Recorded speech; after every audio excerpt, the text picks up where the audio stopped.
And I would echo the sentiments that have been expressed earlier, that we cannot have it both ways. We cannot have a rule of law and human rights and the struggle for freedom with the actions that we see that are undermining the very nature of that system in Hong Kong today. And so it's incredibly troubling to me to see what we have seen play out over the last 6 months.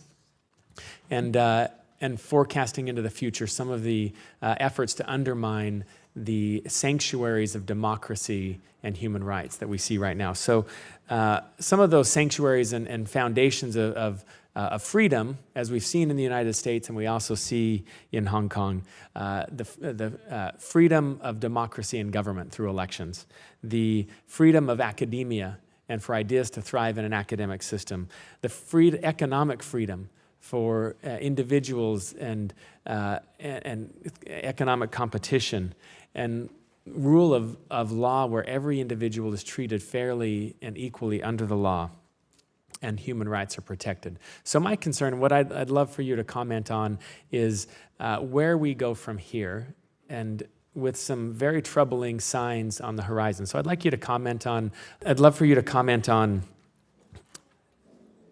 first of all, Mr. Wong, the struggle in elections for individuals to step forward. Over the last several years, the government has, as you referenced, has repeatedly rejected the nomination of candidates running for political office who have supported or been affiliated with self-determination. What challenges does that impose today and going forward for individuals who are willing to put themselves and their names forward?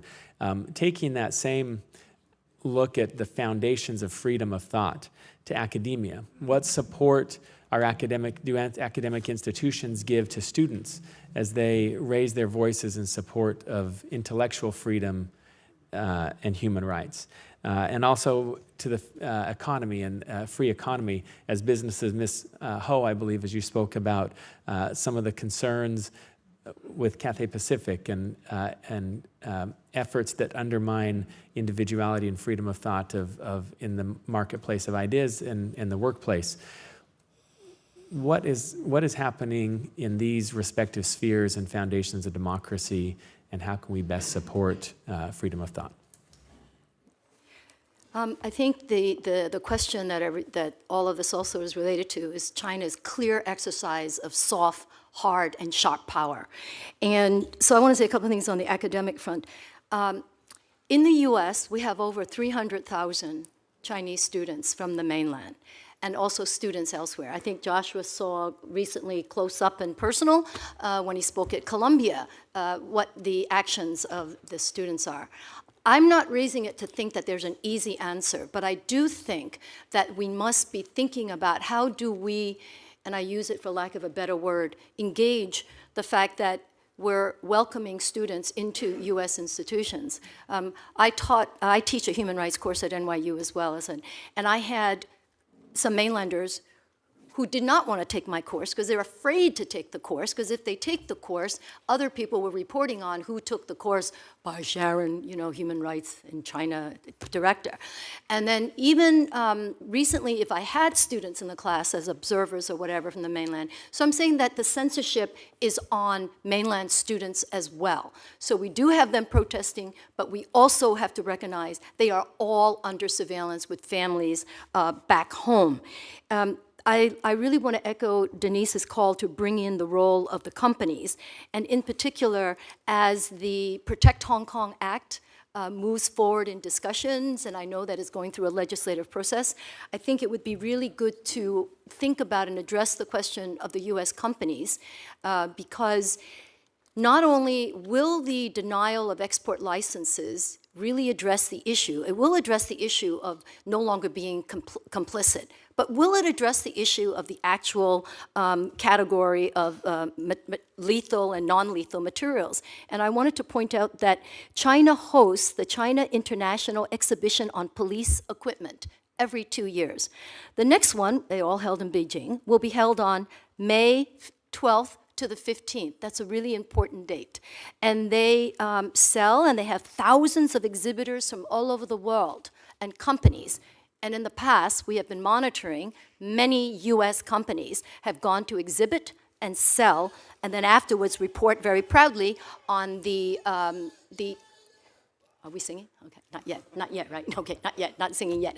But they've also reported on the millions of dollars of contracts that they were able to secure in Beijing. So I think one thought might be to, aside from, or in addition to export licenses, what about technology transfers? What about collaboration? What about them training the Chinese partner companies? What are the other things that need to be in place so that, because China has been named an economic competitor for the US, it's not an even playing field. They're an economic competitor where the SOEs are dominating the economy. You are not investing in all the US companies, but China is investing in all the key industries, and that is technology, AI, the military sector, financial services, and then the ICT sector, which is completely state-owned enterprise in terms of the key ICT. So I want to ask one final thought for what can be done going forward. Next year on the Human Rights Council, at the end of this year, China rotates off, and according to the rules, can't come back on in 2020.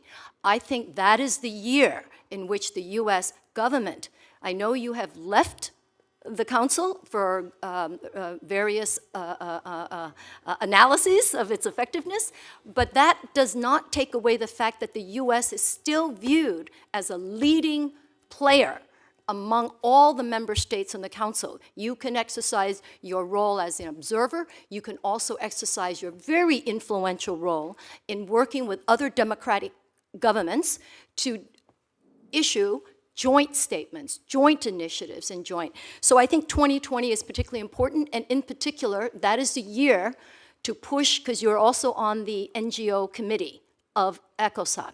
That is the year to support and push for the reforms that are needed to allow independent civil society groups to be able to participate. As you know, my organization had applied for ECOSOC status, and over the last 30 years, and both times you can't make it out of the NGO committee because China just looks at us and goes, and that's it. It's end of story. So I think it's very important that the US can raise the issues, not only as an observer in Human Rights Council, but in the General Assembly. And I know you're quite active on the 3rd and 5th committees. That's where I think it's really important to exercise leadership.